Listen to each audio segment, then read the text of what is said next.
जय हिंद दोस्तों, आज हम लोग पुनः उपस्थित हुए हैं अपने सेशन को आगे बढ़ाने के लिए। आज का सेशन जो रहने वाला है एक जबरदस्त सेशन रहने वाला है जो कि एक साइंस से संबंधित रहेगा।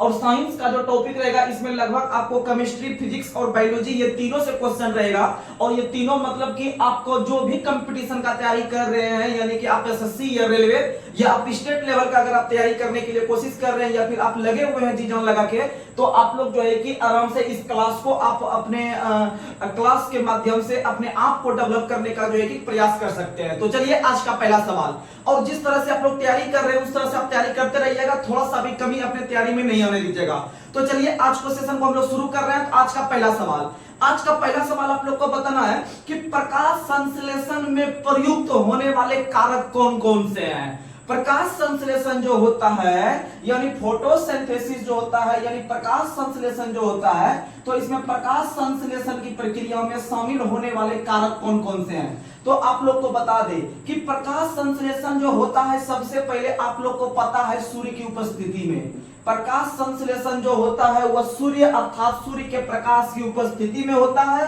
जैसे हम लोग शुरू से इसको समझने का प्रयास करते हैं। जैसे आप लोग को पता है सबसे पहले प्रकाश संश्लेषण के लिए CO2 गैस का होना आवश्यक है। उसके बाद CO2 के साथ साथ आप लोग को पता है जल का होना आवश्यक है। जल का होना आवश्यक है।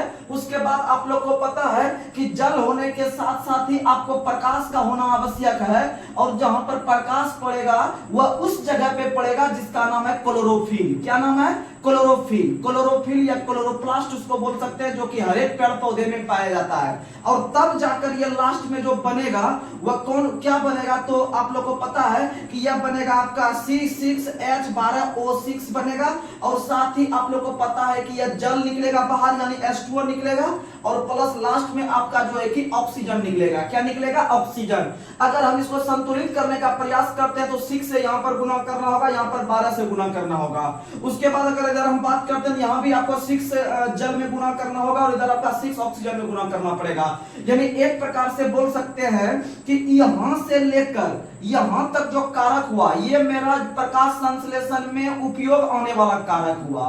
प्रकाश संश्लेषण में उपयोग आने वाला कारक आपका हो गया कार्बन डाइऑक्साइड हो गया। उसके बाद आपका जल हो गया। उसके बाद आप लोग को पता है प्रकाश की आवश्यकता होती है और क्लोरोफिल की आवश्यकता होती है, जैसा कि आप लोग को पता है। वहीं जो बाहर जो आता है C6H12O6 यानी ग्लूकोज बाहर आता है। उसके साथ प्लस में आपका जल आ गया और जो है कि ऑक्सीजन आ गया। और ये सब जो है कि आपका मुक्त होने वाला जो है कि कारक है। तो याद रखिएगा ये प्रकाश संश्लेषण का समीकरण हो गया। और प्रकाश संश्लेषण के इकाई के रूप में याद रखिएगा मेल्विन केल्विन काम करता है। प्रकाश संश्लेषण की इकाई मेल्विन केल्विन होती है। वहीं आपको बता दे कि प्रकाश संश्लेषण की जो इकाई होती है वह क्वांटोसॉम होती है। प्रकाश संश्लेषण का खोजकर्ता मेल्विन केल्विन था। प्रकाश संश्लेषण का खोजकर्ता मेल्विन केल्विन था। लेकिन प्रकाश संश्लेषण का अगर पूछेगा इकाई क्या होती है, तो प्रकाश संश्लेषण की इकाई होती है क्वांटोसॉम। क्या होती है? क्वांटोसॉम। तो आप लोग ये सब याद रखने का प्रयास कीजिएगा। और प्रकाश संश्लेषण की प्रक्रिया जो होती है वह हरे पौधे में संपन्न होती है। और हरे पौधे के जो आपका पत्ती के अंतर्गत जो रहता है आपका क्या रहता है, तो क्लोरोप्लास्ट रहता है। क्लोरोप्लास्ट रहता है, इसी में जो है कि आपका प्रकाश संश्लेषण होती है। और आपको बता दें कि प्रकाश संश्लेषण मुख्यतः 3 प्रकार के रंग में होती है। जैसे कि आप लोग को पता है, याद रखिएगा बैनल याद रखिएगा, यानी कि बैगनी नीला लाल, ये 3 प्रकार के कलर होते हैं जिसमें प्रकाश संश्लेषण की क्रिया संपन्न होती है। और इसमें से जो लाल रंग होती है इसमें सबसे अधिक प्रकाश संश्लेषण की प्रक्रिया होती है। और बैगनी जो रहता है उसमें सबसे कम प्रकाश संश्लेषण की क्रिया होती है। समझ में आ गया? तो आप लोग ये सब याद रखने का प्रयास कीजिएगा।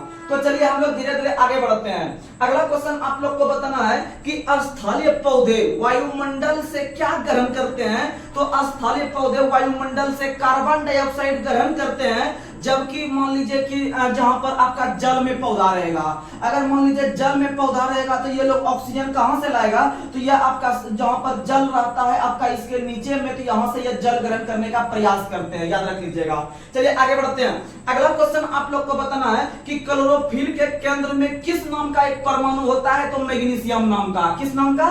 मैग्नीशियम नाम का। और मैग्नीशियम का परमाणु संख्या 12 होता है। कितना होता है? 12 होता है। आप लोग याद रखिएगा। वहीं पर अगर हम देखते हैं कि प्रकाश संश्लेषण एक किस प्रकार की क्रिया है, तो प्रकाश संश्लेषण एक प्रकार का आपका अपचयन और अभिक्रिया है, एक प्रकार का उपचयन और अपचयन अभिक्रिया है प्रकाश संश्लेषण, याद रखिएगा।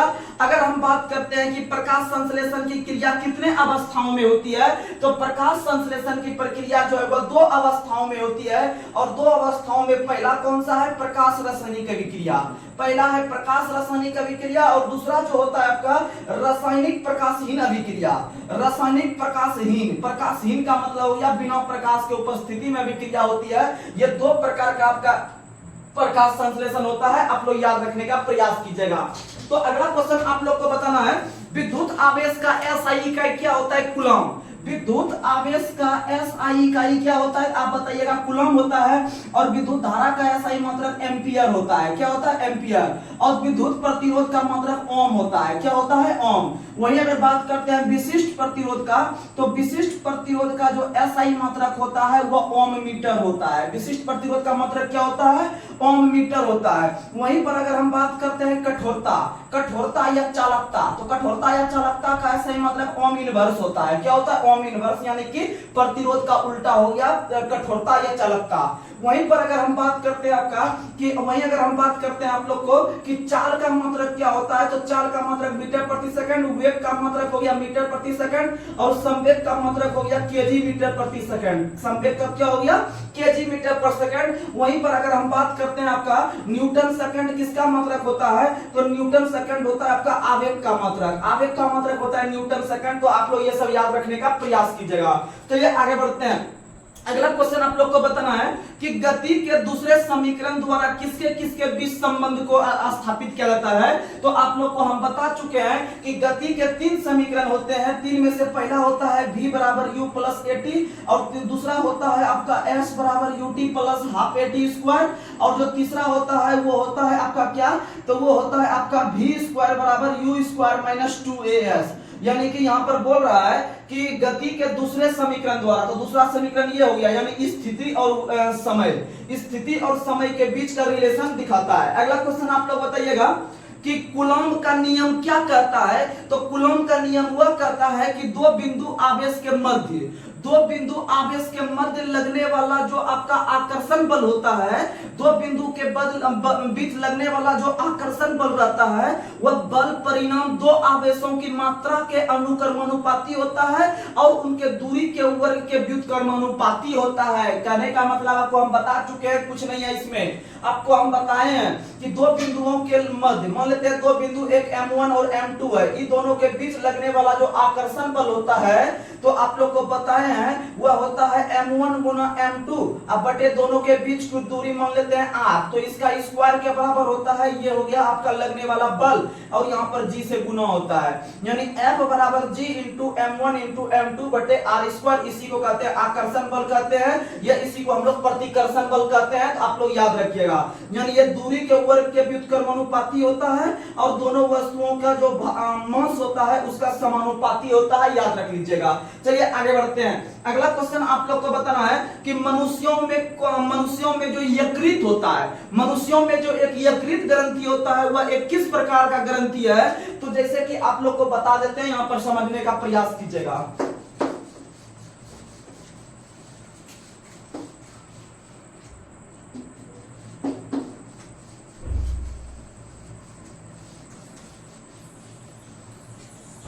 देखिएगा यहाँ पर क्वेश्चन है आपका ग्रंथि के बारे में। अगर हम ग्रंथि के बारे में यानी ग्लैंड के बारे में बात करें तो ग्रंथि को मुख्यतः 2 भाग में बांट के पढ़ा जाता है। 2 भाग में से एक भाग होता है आपका अंतःस्रावी ग्रंथि, एक होता है अंतःस्रावी ग्रंथि और एक होता है बहिःस्रावी ग्रंथि, एक होता है बहिःस्रावी ग्रंथि। तो आप लोग यहाँ पर कंफ्यूज होते होंगे, आज के बाद आप कंफ्यूज नहीं होइएगा, थोड़ा सा आप ध्यान देने का जो है कि प्रयास कीजिएगा। तो ग्रंथि को हम लोग 2 भाग में पढ़ते हैं, एक होता है अंतःस्रावी, एक होता है बहिःस्रावी। लेकिन एकमात्र ऐसा आपका ग्रंथि होता है, कौन सा ग्रंथि आप लोग को पता है, मिश्रित ग्रंथि। एक होता है मिश्रित ग्रंथि, और मिश्रित ग्रंथि हमारे शरीर में एकमात्र है जिसका नाम क्या है, तो आप लोग को पता है कि मिश्रित ग्रंथि के नाम से हम लोग किसको जानते हैं, तो अग्नाशय को जानते हैं। अग्नाशय जो है वह मिश्रित ग्रंथि का उदाहरण है, आप लोग को पता है। अग्नाशय जो है वह एक प्रकार का मिश्रित ग्रंथि का उदाहरण है।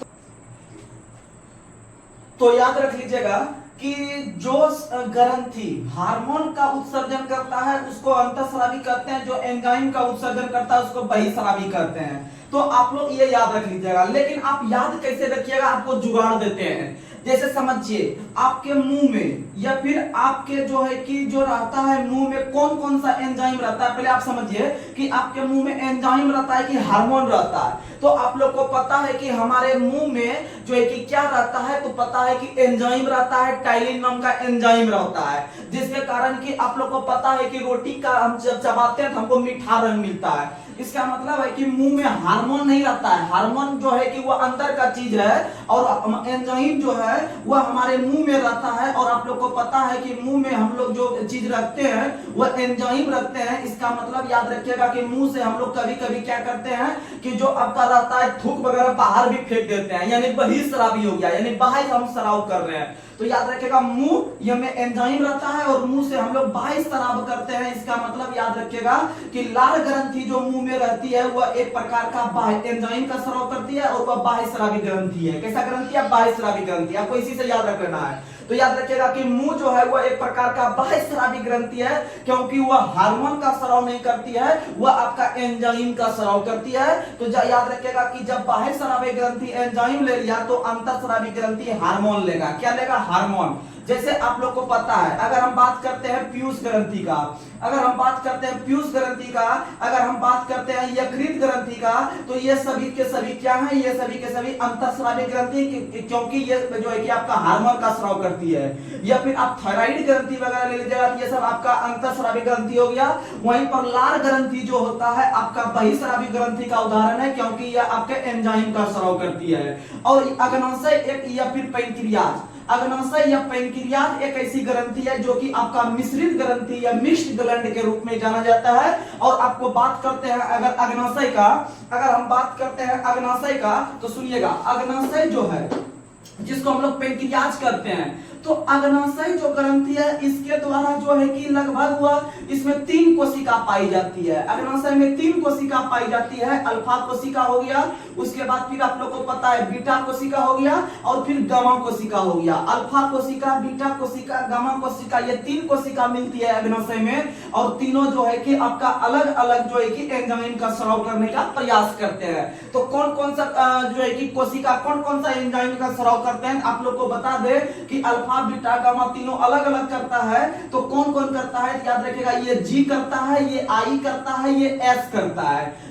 अल्फा, बीटा, गामा तीनों ने अलग अलग करता है। ये जी करता है, आई करता है, एस करता है। यानी जी से नाम क्या हुआ तो आप लोग को बता देते हैं, जी से ग्लूकोन होता है। क्या होता है?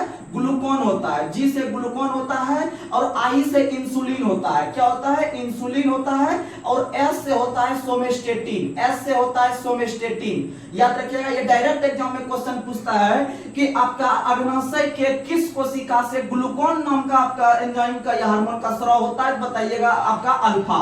और बीटा से हो गया आपका इंसुलिन। उसके बाद फिर आपका गामा से हो गया एस से सोमेस्टेटिन, यानी alpha, beta, gamma, G I S, ऐसे करके याद रखिएगा। अग्नाशय से अल्फा, बीटा, गामा यानी G I S, alpha, beta, gamma यानी जी आई एस। आप ऐसे करके अगर याद रखिएगा तो आसानी से आपका हो जाएगा। और ये जो आप इंसुलिन देख रहे हैं, इंसुलिन के कमी से ही मधुमेह रोग होता है। इंसुलिन के कमी से ही मधुमेह रोग होता है। इसको हम लोग डायबिटीज रोग के नाम से भी जानते हैं। और जिसमें कि आपका अग्नाशय खराब हो जाता है। क्या खराब हो जाता है? अग्नाशय खराब हो जाता है। और जिसके कारण है कि उसको चीनी बीमारी या मधुमेह या डायबिटीज हो जाता है, जो कि आपका इंसुलिन, और इंसुलिन का स्राव जो करता है वह बीटा कोशिका करता है। कौन करता है? बीटा कोशिका करता है। आप लोग याद रखिएगा। उसके बाद अगर हम बात करते हैं मधुमेह के बारे में, तो भारत जो है पूरे विश्व में सबसे अधिक मधुमेह, पूरे भारत में पूरे विश्व का लगभग 6% मधुमेह, विश्व का लगभग आपका अगर देखते हैं पूरे विश्व में, तो पूरे विश्व का 6% मधुमेह से ग्रसित लोग जो रहते हैं वो इंडिया में रहते हैं या फिर इंडिया में पाए जाते हैं। इसीलिए पूरे विश्व के मधुमेह राजधानी के नाम से, इसलिए याद रखिएगा पूरे विश्व के मधुमेह राजधानी या डायबिटीज राजधानी के रूप में हम लोग भारत को जानते हैं। किसको जानते हैं? भारत को जानते हैं। और प्रतिवर्ष जो मधुमेह दिवस मनाते हैं 14 नवंबर को मनाते हैं। और मधुमेह हो या डायबिटीज हो, ये तो याद रखिएगा 14 नवंबर को। और 14 नवंबर को बाल दिवस भी मनाते हैं। 14 नवंबर को बाल दिवस भी मनाते हैं। आप लोग याद रखने का प्रयास कीजिएगा। चलिए लोग आगे बढ़ते हैं। अगला क्वेश्चन आप लोग को बताना है कि अस्थायी उत्तक के निर्माण के लिए एक अस्थायी संरचना, आकार और क्रिया अपनाने की प्रक्रिया को क्या कहते हैं? विभेदन। क्या कहते हैं? विभेदन। याद रखिएगा। वहीं पेड़ पौधे की लंबाई में वृद्धि करने के लिए आपका शीर्षस्थ उत्तक काम करता है। कौन काम करता है? शीर्षस्थ उत्तक काम करता है। वहीं आपका नीचे से ऊपर जल जाने के लिए जाइलम काम करता है, और खाद्य पदार्थ को फैलाने के लिए फ्लोएम काम करता है। कौन काम करता है? फ्लोएम। और पेड़ पौधे में जो आपका हार्ड वाला कोशिका बना होता है, वह आपका किसका बना होता है? तो वह आपका जो है कि पेरेन्काइमा का बना होता है। किसका बना होता है? पेरेन्काइमा का बना होता है। वहीं पर अगर बात करते हैं कि आपका पेड़ पौधे में जो मुलायम हिस्सा बना हुआ रहता है, वह आपका कोलेनकाइमा का बना रहता है। किसका बना रहता है? कोलेनकाइमा का बना हुआ रहता है। तो आप लोग याद रखिएगा। यानी कि याद रखने का आपको ट्रिक यहाँ पर देते हैं कि क से कड़ा होता है, तो कड़ा में जो है कि मार देंगे पेरेन्काइमा, क से कोलेनकाइमा नहीं लेंगे, यानी इसका विपरीत मार देंगे। क का विपरीत मार देंगे पेरेन्काइमा, और जहां पर मुलायम रहेगा वहां पर मार देंगे कोलेनकाइमा। समझ में आ गया? यानी कि क के साथ क वाला नहीं लगाएंगे, क के साथ क वाला लगाएंगे, और मुलायम के साथ हम क वाला लगाएंगे। तो याद रखने का प्रयास कीजिएगा। चलिए आगे बढ़ते हैं। अगला क्वेश्चन आप लोग को बताना है कि किस भौतिकविद ने उत्प्लावक बल के अस्तित्व का व्याख्या किया था? आर्किमिडीज ने। किसने किया था? आर्किमिडीज ने। तो याद रखिएगा कि आर्किमिडीज का जो संबंध है वह ग्रीस से है। कहां से है? ग्रीस से। आर्किमिडीज का संबंध ग्रीस से है, और इन्होंने आपका जो है कि उत्प्लावकता का सिद्धांत दिया। इसको हम लोग लॉ ऑफ फ्लोटिंग भी कहते हैं। लॉ ऑफ फ्लोटिंग यानी तैरने का नियम। तैरने का नियम आर्किमिडीज ने दिया है। साथ ही याद रखिएगा उत्तोलक का सिद्धांत। उत्तोलक का सिद्धांत आप लोग को हम पिछले क्लास में बताए थे कि उत्तोलक 3 प्रकार के होते हैं। प्रथम श्रेणी उत्तोलक, द्वितीय श्रेणी उत्तोलक और तृतीय श्रेणी के उत्तोलक। इसमें से आपको जो यह उत्तोलक का सिद्धांत दिया है, वो आर्किमिडीज ने दिया है, और आर्किमिडीज ने आपका तैरने का नियम भी दिया है। तो याद रखने का प्रयास कीजिएगा, और इनका संबंध ग्रीस से है। आगे बढ़ते हैं। अगला क्वेश्चन, कौन सी एक सतही घटना है? तो वाष्पीकरण। वाष्पीकरण एक प्रकार की सतही घटना है। याद रखिएगा। तो आगे बढ़ते हैं। अपच, अपच यानी जब पचता नहीं है पेट में खाना, तो इसका इलाज करने के लिए किस प्रकार के दवा का प्रयोग किया जाता है? याद रखिएगा, एंटासिड। क्या कहते हैं इसको? एंटासिड कहते हैं। याद रखिएगा। और पेट में खाना पचाने के लिए हम लोग जो है कि हाइड्रोक्लोरिक अम्ल का प्रयोग करते हैं। किसका प्रयोग करते हैं? हाइड्रोक्लोरिक अम्ल हमारे पेट में मिलती है। याद रखिएगा, HCl मिलती है। हाइड्रोक्लोरिक अम्ल HCl, और HCl हार्मोन जो है वह हमारे आमाशय में, या कह सकते हैं हमारे पेट में मिलती है। HCl मतलब हो गया हाइड्रोक्लोरिक अम्ल। इसको हम लोग दो और नाम से भी जानते हैं, जैसे हम लोग इसको जैविक अम्ल के नाम से भी जानते हैं, और इसको हम लोग जो है कि म्यूट्रिक अम्ल के नाम से भी जानते हैं। याद रखिएगा। या इसको हम खनिज अम्ल के नाम से भी जानते हैं। कौन नाम से जानते हैं? खनिज। यानी HCl का 3 अम्ल नाम है, जैविक अम्ल, म्यूट्रिक अम्ल और खनिज अम्ल। तो आप लोग याद रखिएगा। और यह हमारे पेट में खाना पचाने में सहायता करता है। खाना पचाने में सहायता करता है। तो आप लोग याद रखने का प्रयास कीजिएगा। आगे बढ़ते हैं। अगला क्वेश्चन आप लोग को बताना है, सोडियम कार्बोनेट की हाइड्रोक्लोरिक अम्ल से अभिक्रिया करके। सोडियम कार्बोनेट कहने का मतलब Na2CO3। सोडियम कार्बोनेट Na2CO3, इसको हम लोग धोवन सोडा भी कहते हैं। अगर आप इसमें 10H2O से गुना कर दीजिएगा, यानी कि जल के 10 अणु को गुना कर दीजिएगा सोडियम कार्बोनेट से, तो ये हो जाएगा आपका धोने वाला सोडा। क्या हो जाएगा?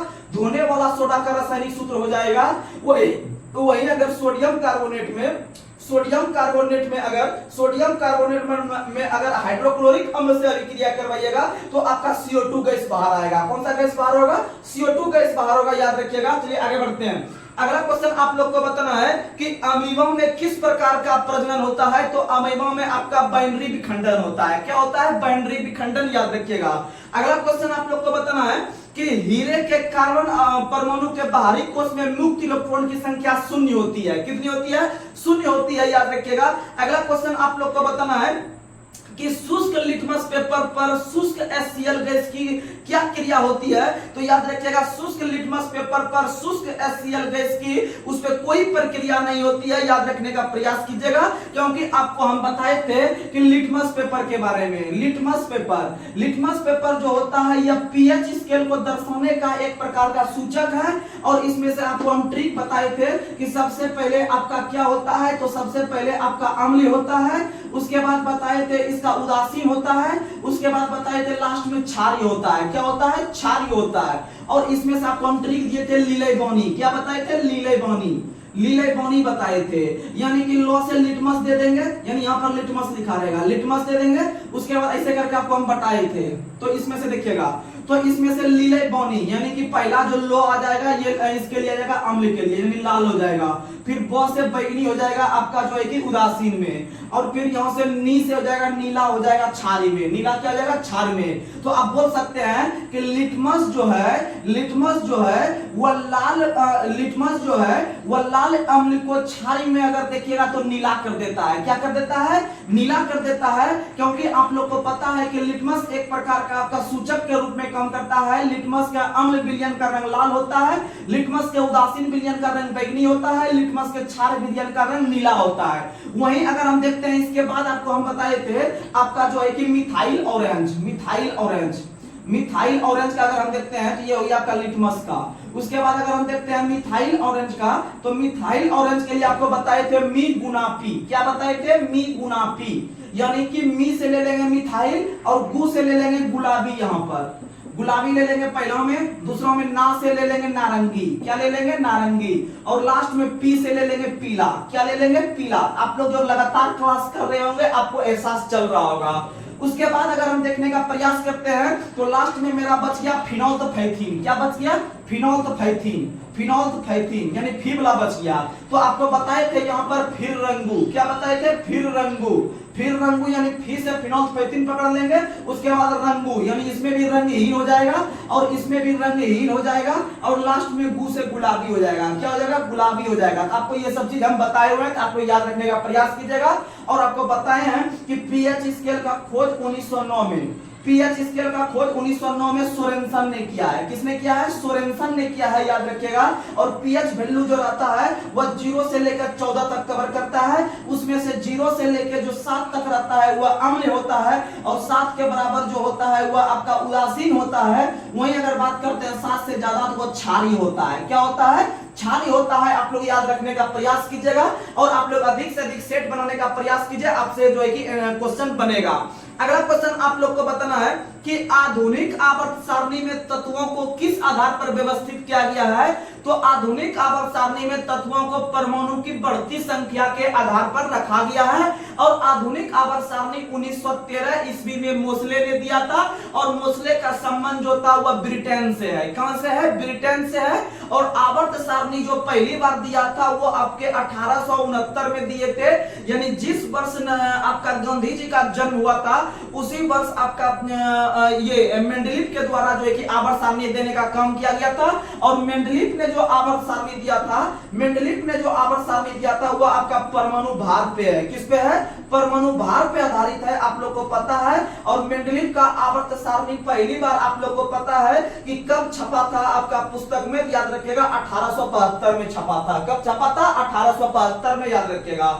अगर और मेंडलीफ का संबंध रूस से है। कहां से है? रूस से। अगला क्वेश्चन, विद्युत प्रभाव को मापने के लिए कौन सा यंत्र का प्रयोग किया जाता है? आमीटर का। विद्युत धारा को मापने के लिए आमीटर का प्रयोग करते हैं। वहीं विद्युत विभव को मापने के लिए वोल्ट मीटर का प्रयोग करते हैं। वहीं विद्युत प्रतिरोध को मापने के लिए ओम मीटर का प्रयोग करते हैं। और तीनों को मापने के लिए याद रखिएगा हम लोग मल्टीमीटर का प्रयोग करते हैं। किसका प्रयोग करते हैं? मल्टीमीटर का प्रयोग करते हैं। तो आगे बढ़िएगा।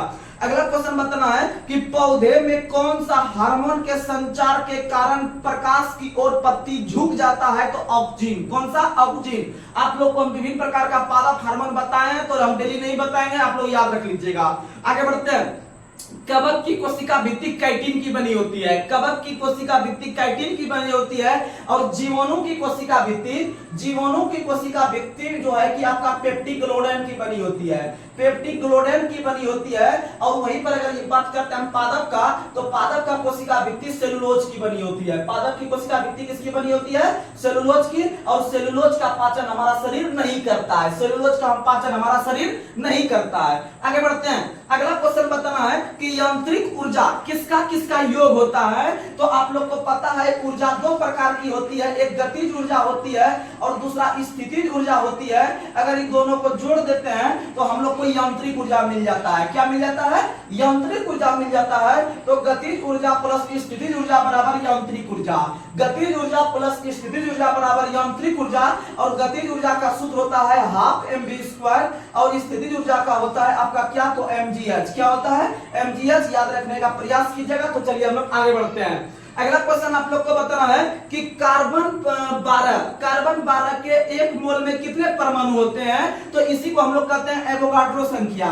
तो याद रखिएगा कि कार्बन 12 के एक परमाणु में होता है 6.022 गुना 10 टू द पावर 23 गुना 10 टू द पावर 23। इसे हम लोग कहते हैं आपका एवोगाड्रो संख्या। आगे बढ़ते हैं। अगला क्वेश्चन, किसका उपयोग पेयजल को कीटाणु रहित बनाने के लिए किया जाता है? Bleaching powder. ब्लीचिंग पाउडर का प्रयोग जो है कि कीटाणु रहित बनाने के लिए किया जाता है। अगला क्वेश्चन बताइए, उद्योग में प्रयुक्त शक्ति का इकाई क्या होता है? Horse power. अगर याद रखिएगा, अगर आपसे पूछे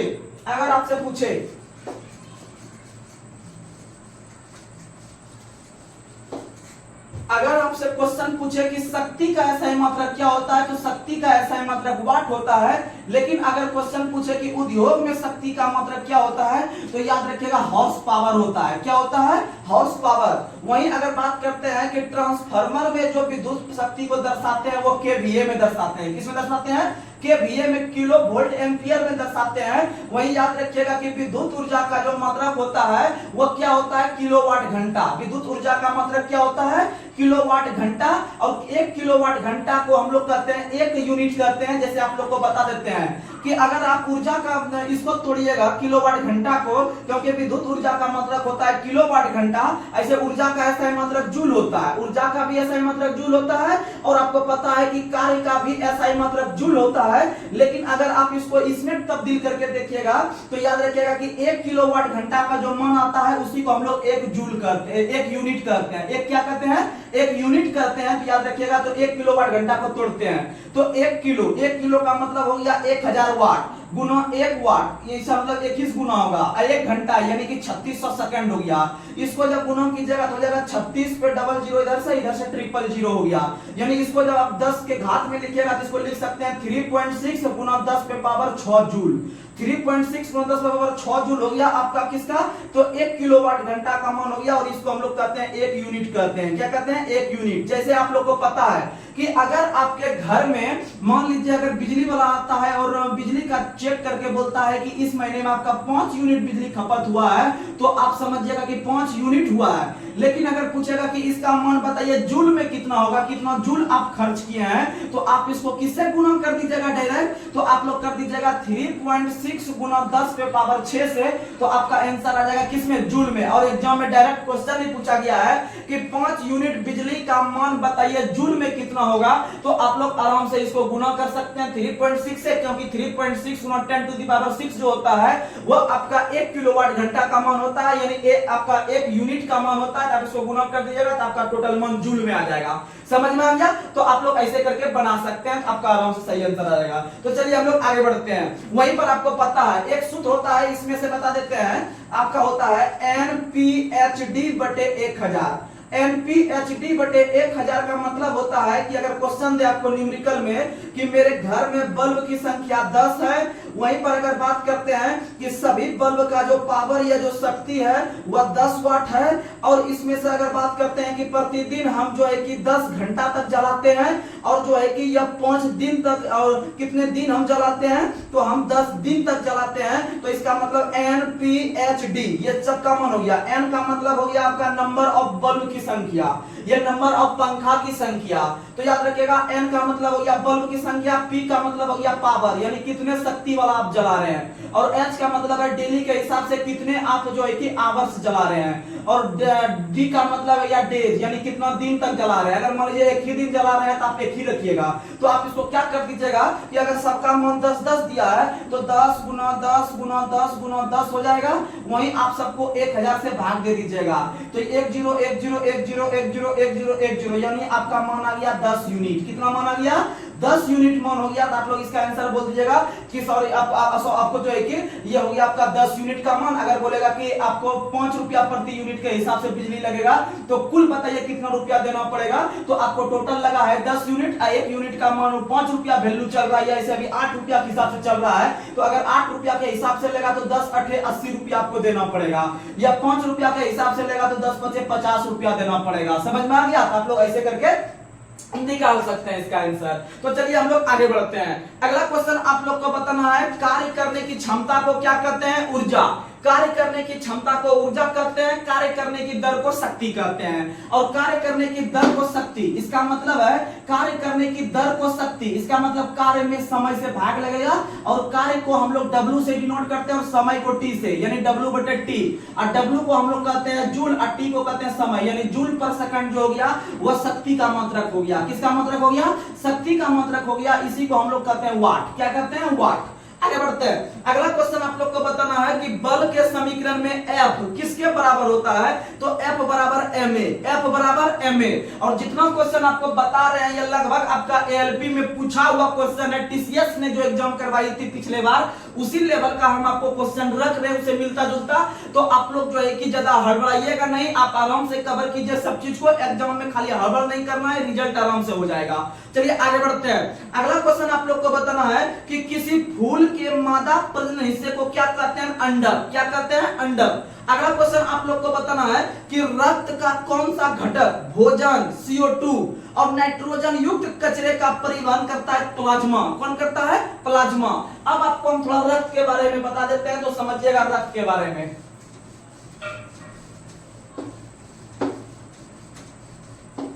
अगर हम रक्त के बारे में बात करते हैं तो आप लोग को बता दे कि रक्त एक प्रकार के हमारे शरीर में संयोजी उत्तक के रूप में काम करता है। किस उत्तक के रूप में? संयोजी उत्तक के रूप में काम करता है।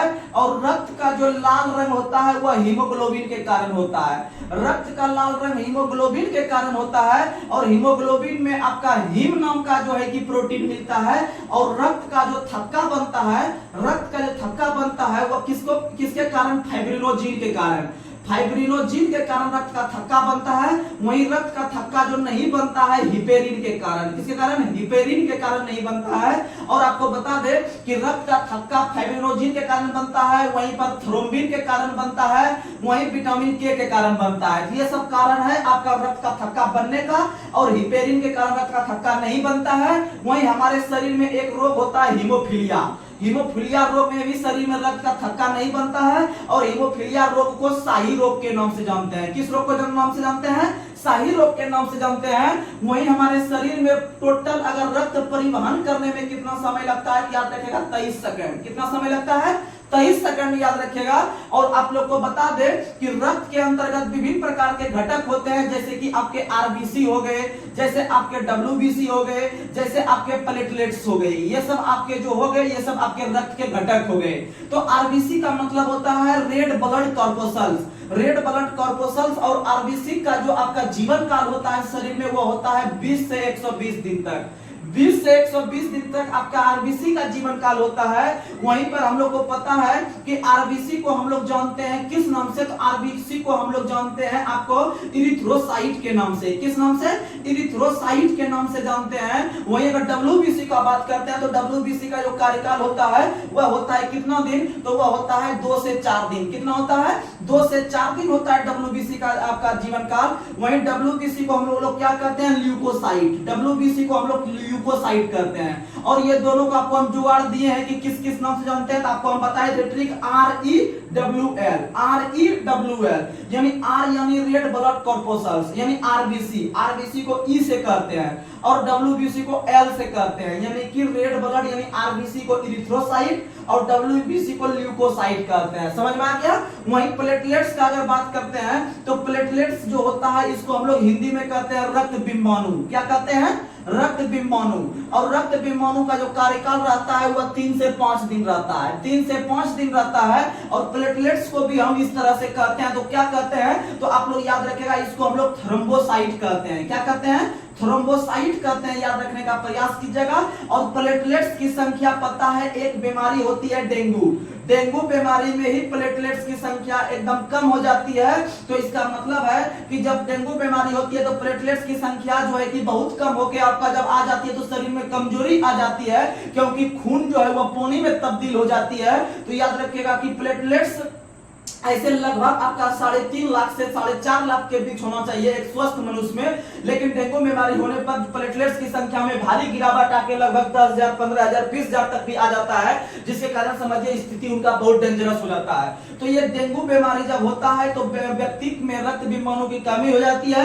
तो इसका मतलब याद रखिएगा कि डेंगू बीमारी होने पर आपका हड्डी से संबंधित जो है कि आपका दर्द करने लगता है, या इसी को हम लोग हड्डी तोड़ बुखार के नाम से जानते हैं। हड्डी तोड़ बुखार के नाम से हम लोग डेंगू बीमारी को जानते हैं। और डेंगू जो होता है आप लोग को पता है कि डेंगू जो होता है वह मच्छर के काटने से होता है। और आप लोग को पता है कि इसी डेंगू बीमारी के रोकथाम के लिए हाल ही में आंध्र प्रदेश सरकार ने गंबुसिया मछली को छोड़ने का प्रावधान किया है। कौन मछली को? गंबुसिया मछली को छोड़ने का, क्योंकि गंबुसिया मछली आपके मच्छर के अंडे को या लार्वा को खा लेता है, जिसके कारण मच्छर में भारी गिरावट आ जाती है।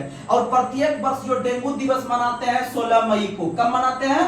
16 मई को मनाते हैं। और 16 मई को प्रकाश दिवस भी मनाते हैं। 16 मई को प्रकाश दिवस, यानी 16 मई को प्रकाश दिवस और डेंगू दिवस दोनों मनाते हैं। तो इसीलिए आप याद रखिएगा कि डेंगू जहां प्रकाश जहां पर रहता है वहां पर डेंगू नहीं होता है। समझ में आ गया? तो चलिए हम लोग आगे बढ़ते हैं। तो आप लोग ऐसे करके याद रखिएगा। और आपको बता देते हैं कि रक्त का जो अध्ययन कहलाता है वह आपका क्या कहलाता है? तो हेमेटोलॉजी, हेमेटोलॉजी कहलाता है आपका रक्त का अध्ययन, हेमेटोलॉजी। वहीं आपको डेली हम बताते हैं, एक बताते हैं आपका हेपेटोलॉजी। हेपेटोलॉजी जो होता है वह यकृत का अध्ययन होता है। किसका अध्ययन होता है? यकृत का अध्ययन होता है। आप लोग ये सब याद रखिएगा। चलिए हम लोग आगे बढ़ते हैं।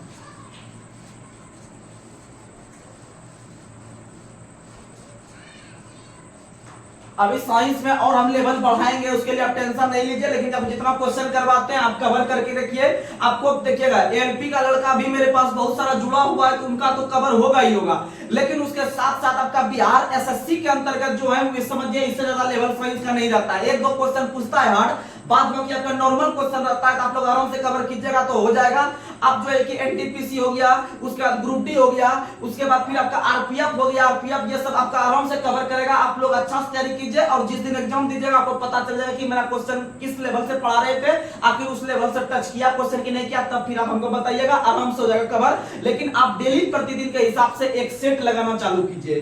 अगला क्वेश्चन आप लोग को बताना है, अगला क्वेश्चन आप लोग को बताना है, पानी से भरे एक गिलास में रखा गया नींबू गिलास की बगल से देखने पर इसके वास्तविक आकार से बड़ा प्रतीत होता है। इसका कारण है प्रकाश का अपवर्तन, प्रकाश का अपवर्तन। तो याद रखिएगा प्रकाश का अपवर्तन के नियम को हम लोग स्नेल के नियम भी कहते हैं। प्रकाश के अपवर्तन के नियम को हम लोग स्नेल का नियम कहते हैं। और प्रकाश का अपवर्तन जो होता है आप लोग को पता है कि इसके कारण जो है कि मछली भी अपने वास्तविक जो स्थिति रहता है उससे आपका ऊपर उठा हुआ प्रतीत होता है, जैसा कि आप लोग को पता है। यानी कि वास्तविक मछली का ऊंचाई मान लीजिए अगर यहाँ पर है तो मछली आपको यहाँ पर दिखेगा। इसीलिए अगर आपको मछली मारना पड़ेगा तो आपको जो है कि थोड़ा लंबा दूरी तक जाना पड़ेगा तय करके। ऐसा नहीं कि आप यहीं पर रह जाइएगा लटक के, तो ये मछली नीचे से भाग जाएगी। इसीलिए आपको जो है कि थोड़ा सा लंबा दूरी तय करना पड़ेगा। आप याद रखने का प्रयास कीजिएगा। आगे बढ़ते हैं। अगला क्वेश्चन आप लोग को बताना है, और प्रकाश का अपवर्तन से तारा का टिमटिमाना, तारा का टिमटिमाना प्रकाश के अपवर्तन पर आधारित है। वहीं आपका मछली हो गया, या फिर आपका जो अभी हम क्वेश्चन किए थे यहाँ पर आपका नींबू वगैरह रखा हुआ रहता है। तो ये सब आप याद रखिएगा कि अपवर्तन के कारण। वहीं प्रकाश के अंतर्गत आपका है एक आपका प्रकाश का क्या है, तो प्रकाश का आपका क्या है, तो आपको पता है कि सूर्य का जो ललिमा रंग दिखाई पड़ता है सूर्यास्त और सूर्योदय के समय, वो होता है प्रकाश के प्रकिरणन के कारण, प्रकाश के प्रकिरणन के कारण। तो और मृग मरीचिका हो गया, हीरा का चमकना हो गया, या फिर कांच में आई दरार का चमकना हो गया, तो ये सब हो गया आपका पूर्ण आंतरिक परावर्तन, पूर्ण आंतरिक परावर्तन। अगला क्वेश्चन आपको बताना है कि किसी वस्तु या उसकी स्थिति या विन्यास द्वारा प्राप्त ऊर्जा को स्थितिज ऊर्जा कहते हैं। यानी किसी वस्तु के स्थिति के कारण आई ऊर्जा को स्थितिज ऊर्जा कहते हैं, और किसी वस्तु में गति के कारण आई ऊर्जा को गतिज ऊर्जा कहते हैं। आगे बढ़ते हैं। अगला क्वेश्चन आप लोग को बताना है, अगला क्वेश्चन, भ्रूण को एक विशेष ऊतक की सहायता से मां के रक्त से पोषण प्राप्त होता है, उसे क्या कहते हैं? गर्भनाल। क्या कहते हैं उसे? गर्भनाल। तो आप लोग याद रखने का प्रयास कीजिएगा। चलिए हम लोग आगे बढ़ते हैं। तो अगला क्वेश्चन आप लोग को बताना है, अगला समझिएगा कि क्षेत्रफल का मात्रक क्या होता है, मीटर स्क्वायर। क्षेत्रफल का मात्रक क्या होता है, मीटर स्क्वायर। अगला क्वेश्चन आप लोग को बताना है कि किस प्रकार के बल में वस्तु वृत्ताकार मार्ग पर चलती है और उस बल वृत्त के केंद्र की ओर कार्य करती है। तो इसका मतलब अगर वृत्ताकार पथ पर चलेंगे तो इसका मतलब समझिएगा कि हमेशा जो है कि इस प्रकार से आप अंदर की ओर झुका हुआ महसूस कीजिएगा। इसे हम लोग कहते हैं अभिकेंद्र बल। क्या कहते हैं, अभिकेंद्र बल। और अगर कोई वृत्ताकार मार्ग पर, अगर कोई वृत्ताकार मार्ग पर यात्रा कर रही है तो वहां पर आपका अभिकेंद्र बल प्रयोग करता है। कौन सा बल प्रयोग होता है, अभिकेंद्र बल प्रयोग होता है। तो अभिकेंद्र बल का बराबर जो सूत्र होता है वह होता है आपका mv² बटे r। mv² बटे r, जहां m बराबर जो होता है क्या होता है, तो m बराबर जो होता है वह आपका मास यानी द्रव्यमान हो गया। और यह जो v लिखे हैं, v का मतलब चाल हो जाएगा और r का मतलब त्रिज्या हो जाएगा। r का मतलब क्या हो जाएगा, त्रिज्या। तो आप इस आधार पर न्यूमेरिकल देगा तो आप अभिकेंद्र बल निकालने के लिए पूछेगा तो आप आराम से मार सकते हैं। जैसे आपका हो गया मौत का कुआं। क्या हो गया, मौत का कुआं। यह वृत्ताकार मार्ग पर अगर हो गया, कोई व्यक्ति साइकिल चला रहा है, कार चला रहा है, बाइक चला रहा है, ये सब में अभिकेंद्र बल हो जाएगा। और इसमें हमेशा अंदर की ओर बल लगता है। किस ओर बल लगता है, अंदर की ओर बल लगता है। और एक होता है आपका अपकेंद्र बल। कौन सा बल होता है, अपकेंद्र बल, जिसमें कि अपकेंद्र बल में आप लोग सुने होंगे कि जो आपका कपड़ा धोने वाला मशीन होता है, या फिर आपका जो पता है कि मक्खन जो निकालते हैं हम लोग दूध से, इसमें भी आपका प्रयोग होता है, अपकेंद्र बल प्रयोग होता है। कौन सा बल प्रयोग होता है, अपकेंद्र बल प्रयोग होता है। तो आप लोग ये सब चीज याद रखने का प्रयास कीजिएगा। उसके बाद अगर हम बात करते हैं आपका कि दो पिंडों की गतिज ऊर्जा एक समान है तो कम द्रव्यमान वाले पिंड का संवेग अधिक होता है। दो पिंडों का गतिज ऊर्जा एक समान है तो कम द्रव्यमान वाले पिंडों का संवेग क्या होगा, अधिक होगा। संवेग क्या होगा, अधिक होगा। अगला क्वेश्चन आप लोग को बताना है वाट, किलोवाट, मेगावाट, हाउस पावर। ये सभी के सभी शक्ति के मात्रक है। याद रखिएगा, आप याद रखिएगा, एग्जाम में आएगा। वाट हो गया, किलोवाट हो गया, मेगावाट हो गया। उसके बाद अगर हम देखते हैं हाउस पावर हो गया, तो ये सब शक्ति का मात्रक है। वहीं पर अगर हम देखते हैं वहीं पर देखते हैं वाट सेकंड हो गया, वाट घंटा हो गया, किलोवाट घंटा हो गया। ये सब आपका कार्य और ऊर्जा का है। कार्य और किसका है, ऊर्जा का है। तो आप लोग ये सब याद रखने का प्रयास कीजिएगा। तो आप लोग धीरे धीरे इसी तरह अपने आप को डेवलप करके एग्जाम में एक सीट सुनिश्चित कीजिएगा। और धीरे धीरे हम लोग संडे को जब समय मिलेगा तो आप लोग के लिए हम न्यूमेरिकल का लगभग 10-15 क्वेश्चन लेके आएंगे। तो आप लोग आराम से उसे कवर कर लीजिएगा। और बहुत सारे छात्र कमेंट कर रहे थे कि पीरियोडिक टेबल पर स्पेशल वीडियो बनाने का, तो हम लोग भी स्पेशल वीडियो बनाएंगे। आप लोग इंतजार कीजिए। इंतजार करने के बाद ही कुछ चीज मिलता है। तो चलिए आज के सेशन को हम यहीं पर समाप्त कर रहे हैं। तब तक के लिए जय हिंद, जय भारत।